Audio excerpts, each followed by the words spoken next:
Welcome to the Rippin Nuts Podcast. The Rippin Nuts Podcast. You hung that one a lot longer than I did. Well, I was feeling it. The podcasting lords were with me. So for today's podcast, we're going to try something a little bit different, where we're just going to have a shorter podcast, and we're just going to throw out some categories and name our favorite or the best of that category in our opinion. So for example, the first one here, what is the greatest Snapple flavor? You want me to answer that? Yeah.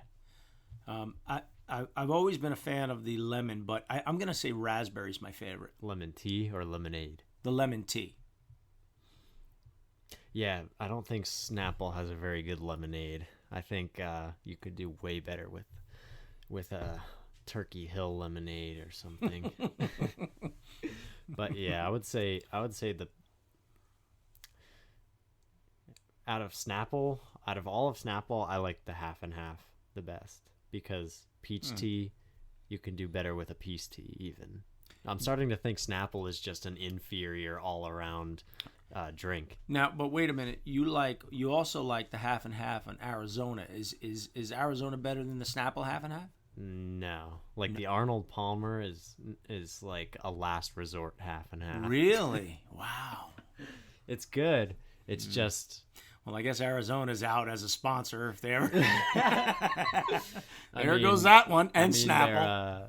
Their peach Arnold Palmer is just immaculate, but the regular Arnold Palmer, like the Arnold Palmer Light, is not very good. Okay. Anyways, I'll buy it. All right. Where's the best smoke and pepper burger? No, I'm just kidding. Where's the best burger? Yeah, we've had in-depth conversation. This could be a podcast in itself. Right. I gotta say that Red Robin makes it darn good burger, but I don't know if I'm swayed because they make a darn good milkshake too. Yeah, it's like a good combo, like It a is. 1-2 punch. Yeah. Yeah, I'm gonna go with Red Robin. I like it. Although I will say this. Now we've had this conversation of the levels of burgers. Right. I will say Five Guys is probably like my favorite top tier. I'm gonna call that fast food burger, and where Red Robin is like another tier. That's like restaurant level. Yeah. So yeah, I'll stick with Red Robin, but I like Five Guys, and because they make good fries. Five Guys fries are just out of this world. We had some burgers the other day from Costco that were like really good. What do you mean from Costco? Like, I guess they were just Kirkland brand burgers that Uncle Jim threw on the grill while we were at Grandma's house, and they were just insane. Really? But like to go somewhere to buy a burger, like at a restaurant or fast food place, I like Wendy's on a fast food level, and I liked Wahlburgers when we went there the couple of times that I've been there. Yeah, you know what? The only thing about Wahlburgers was I think it was just a lot of hype. And the burger may have been good. I think I enjoyed it. I just think I was expecting, I don't know. You expect fireworks to go Like, off. this is Mark Wahlberg and family. But it was decent. Yeah. Okay, I'll buy that. All right, how about your top or your favorite candy? There's no levels. There's no tiers. Well, here, there's two schools of thought. You could go like the gummy sweet route, or you could go like the chocolate route. Yeah, you could even go like, you could break that down like hard candy, chocolate. I mean, let me tell you something. I'm not a chocolate guy, but bar none, the best chocolate I think I've ever had comes from See's Candy. See's Candy out in California. And they make those butterscotch squares that are just out of this world. Yeah, they've got some good stuff. Yeah, they really do. I would say that for like custom order stuff. But if you're just going to a gas station to find something off the shelf, I would say the Reese's Fast Break. Listen here, Reese's listeners. Fast Break. Reese's Fast Break. You'd see it in the amongst the many Reese's products, but the Reese's Fast Break is the sleeper. It's usually like on the bottom shelf, so you don't even see it. It is the greatest candy bar of all time. Yeah. I'm just gonna come out and say it. I don't know. I've always been a kind of an old school guy. Milky Ways, one of my favorite like kind of go-tos. But I have been liking those. What are those ones I get? The Heath bars. Bar. Yeah, kind of like that. English toffee that the English will say is not English toffee. Well, whatever. But that one I like as well. But yeah, chocolate definitely. See's Candy. You gotta check those guys out. SEE, See's Candy out in California. Apostrophe yes. Grandma C. Yeah, Grandma C. Whatever her name was. I don't know. Yeah. How about your favorite? Like if you could have any car, any vehicle in the world, what would it be?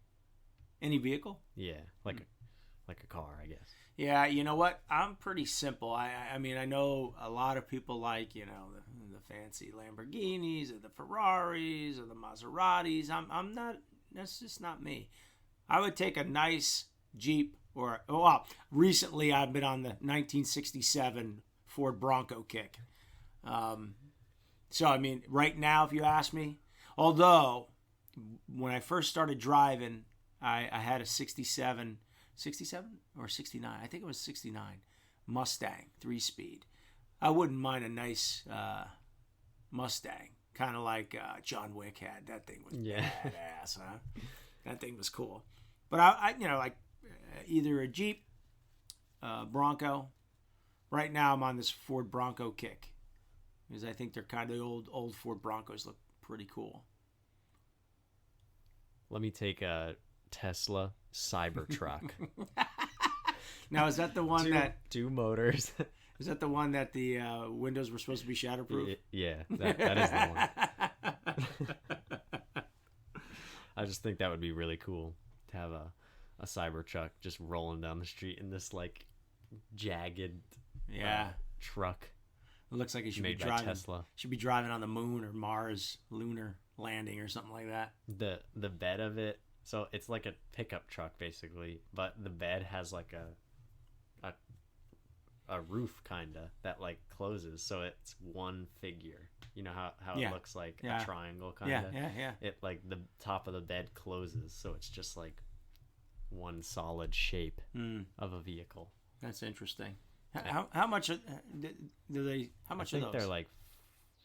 It depends on which version you get, because you can get the one with like the better or with like two motors, or the one that like pulls more weight or whatever. It's like from 40 to 60, I think. Really? That's not terribly bad. What is the range on their cars? Like, is it in the same range? If you go with the higher ones, then it's like up to like 300 miles or something on like a full charge. That's interesting. I guess that's the wave. I guess it's the wave of the future, right? I mean, yeah, we'll have electric cars. I wouldn't mind having an electric car. I just saw a video on how they make long trips with Tesla, and you set the route and it routes you through chargers. So like if you wanted to get, I guess the route would technically take longer because you would have to get to the charger and then sit there. It tells you how long you have to sit there charging for. Well, I imagine at some point that will become more readily available, right? I mean, right now they may not be, but as time goes on, I assume that the more of those cars are sold and the more people drive electric cars, the more of those stations will have to be around, correct? Well, on top of that, I heard when Elon Musk was on the Joe Rogan podcast. Oh, one of our competitors, Joe Yes, our competitor. I hate to even mention his name. Do not mention that name in this house. He said that there could come a point where gas stations just hold on to electric batteries, and you just take your battery out and they put in a new one, like really charged back, like as if you're just swapping the batteries on. Yeah, I guess I could see that. I mean, I don't know how that would work, but like, I imagine that they could have a charging station of batteries, and you come in, you swap it out for a fee. I would imagine there'd have to be some sort of fee. Probably. They're not going to do it for free. I mean, if you have like a home charging station, it's like just pulling out of your home's electricity. Yeah. Interesting. That's interesting. It's like you've got a large charger in your driveway. Yeah. Well, at some point on Amazon, you'll just be able to buy like a phone charger, but for your car. Yeah, a portable. You just have a generator. This big generator. Then you have a gas-powered generator in the back of an electric car that you're paying for gas for. Yeah, they're like, well, that's defeating the purpose, but okay. I think the home chargers also don't charge very quickly. Yeah. The last time I looked it up, which was like a couple of years ago, they could have improved it by now, but it got like 4 miles per hour worth of charge. Yeah. So for every hour you charge it, you get 4 miles. Yeah, so I mean, if you slept 8 hours, you'd only be getting 32 miles. You better be working close.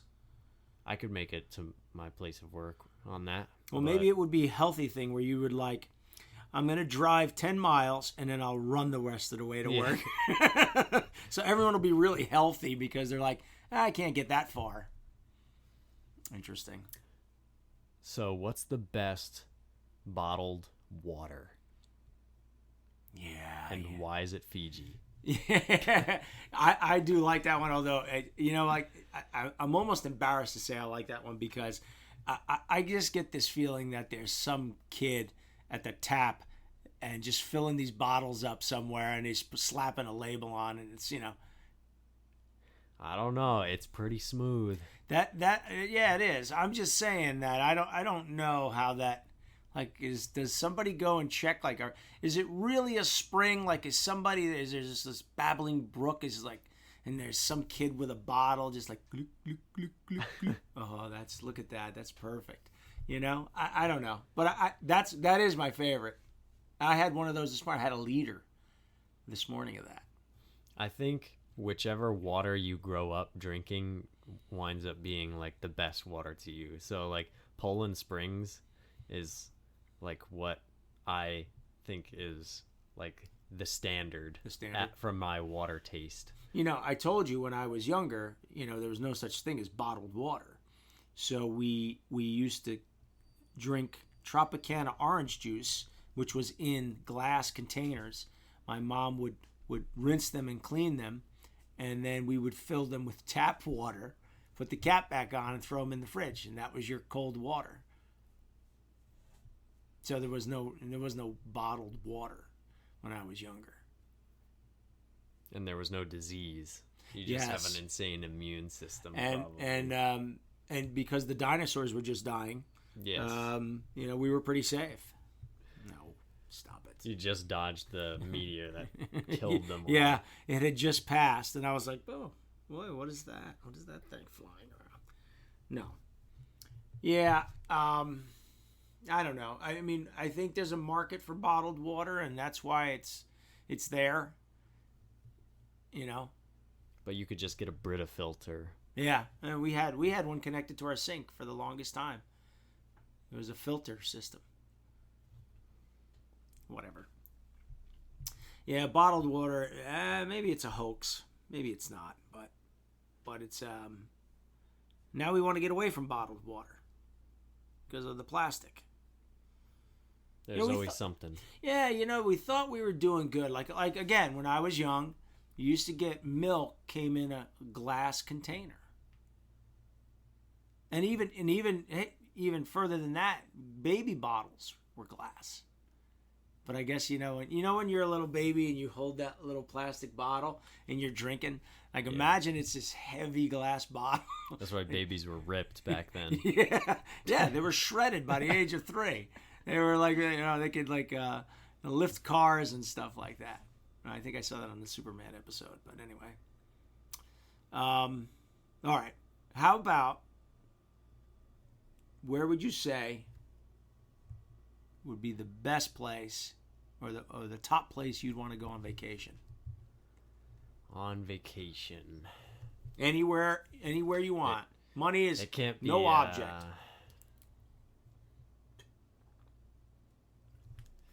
And don't say that. I'm gonna say penis-shaped. I'm gonna say Montana with Jesse on a fly fishing trip. Like I said, I don't really have a place in the world that I really would want to visit unless it was to go fishing. Yeah, I know. We have a friend.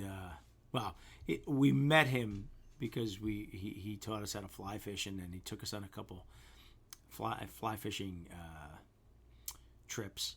Jesse Flingo, check him out. Flingo Fly Fishing, but he does a trip out to Montana, which would be wonderful to go on. But I second that. But I've always wanted to go to Australia.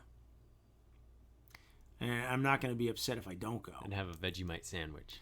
I've had that here, so I don't need to go there. But the funny thing about Australia is I remember I have a friend that I've never met but I met him through Facebook, and he lives in Australia. And one time he wrote me, and he was like, "Boy, you guys go running in them, wherever you guys go running, you guys got bears up there." And I'm like, "Dude, you have every deadly animal on the planet in Australia." Have kangaroos. Yeah, you have kangaroos that are ripped. They have like, did you ever see, like, not only do they have like great white sharks just cruising around waiting for someone to come in, but they have saltwater crocs that are as big as ships. They have tarantulas and snakes, and it's like a death zone. But yet I hear it's one of the most beautiful places to visit. But it's a long trip. Like, if I was going to go to Australia, I don't want to, I'm not going for the weekend. You got to go for like a couple weeks. Right. That and a fly fishing excursion just Flingo out in Montana. That would be fun, though. I got to admit that. Yeah, anywhere to go fishing. I'll just ask Jeremy Wade. I'll just pick a random Jeremy Wade episode and then be like, all right, here's where I'm going. We're going to the Amazon. Yeah, but you know what the thing is with fishing is, like, you could go anywhere. Yeah, pretty much. Right? Like, pretty much anywhere and fish. So. I could go down the street and go fishing. Right, down the street or, the next state over. You could literally drive across this country and just stop and go, oh, there's a lake, and fish. Right?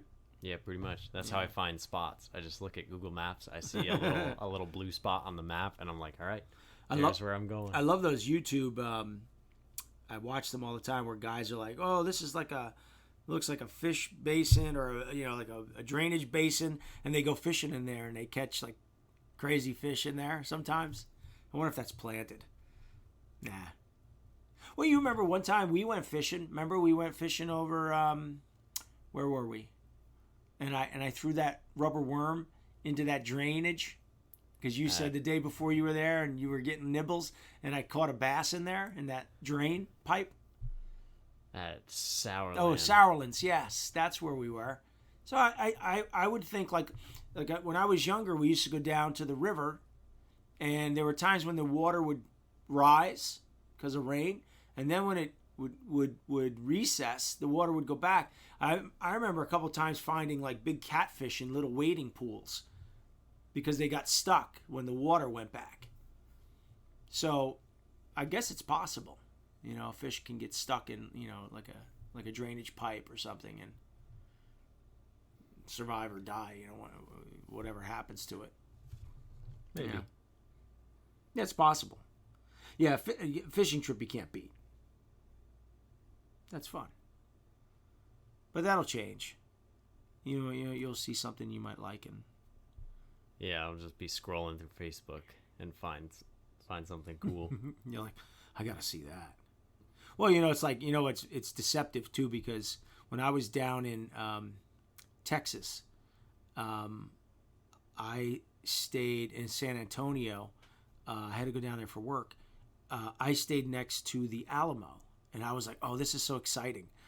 And, you see a picture of the Alamo, and you're like, wow, man, look at that. And then you go, and it's like literally right in the middle of the city. Like it's you get there, and you're like, oh, this is it, I guess. Like whatever used to be there is all gone, and they preserved like a piece of this thing, and now it's like it's famous for Ozzy getting arrested for peeing on it, So I would go somewhere where they like shot a movie or something, or like to shooting locations for a movie, or that'd be cool. I don't know. I know there's like a map online where you can like follow it, and it like takes you to different movie shooting locations Sites. Across the United States and stuff. Well, that'd be interesting to do. I wouldn't mind doing that.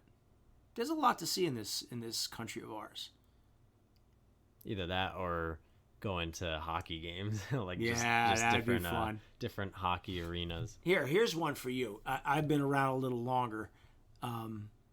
If you could go to a concert, any concert, even someone in the past, who would you go to see? I guess I would just go back and see Metallica in Seattle or something. Yeah, at the Whiskey A Go-Go or something in like Cali. 89 or something. Yeah, that'd be kind of cool. Like when they were like, when they were young and fresh. Yeah. And rebellious. You know what? It would be cool. Like it would have been cool to kind of see like bands like Queen, which I didn't see. Live Aid. Go to Live Aid. Yeah, I see a lot of good bands there. Woodstock. But you know what? Yeah. Jeez, yeah. It would have been cool to see Elvis. He's the king of rock and roll. Elvis. Not old Elvis, though. I didn't want to see old Elvis. I mean, see like young Elvis. I would say no. I'll go see Metallica. Metallica. What about like a Jimi Hendrix? Would you go back and see Jimi Hendrix? Nah, he's overrated. Oh jeez. Oh good God. I'm going to see Metallica. Oh God. Oh, sorry, Jimmy. All right, I got a really good question. Oh God. What is your favorite podcast? Because I know mine. Oh. My favorite podcast is the Rippin Nuts Podcast. Thanks for listening.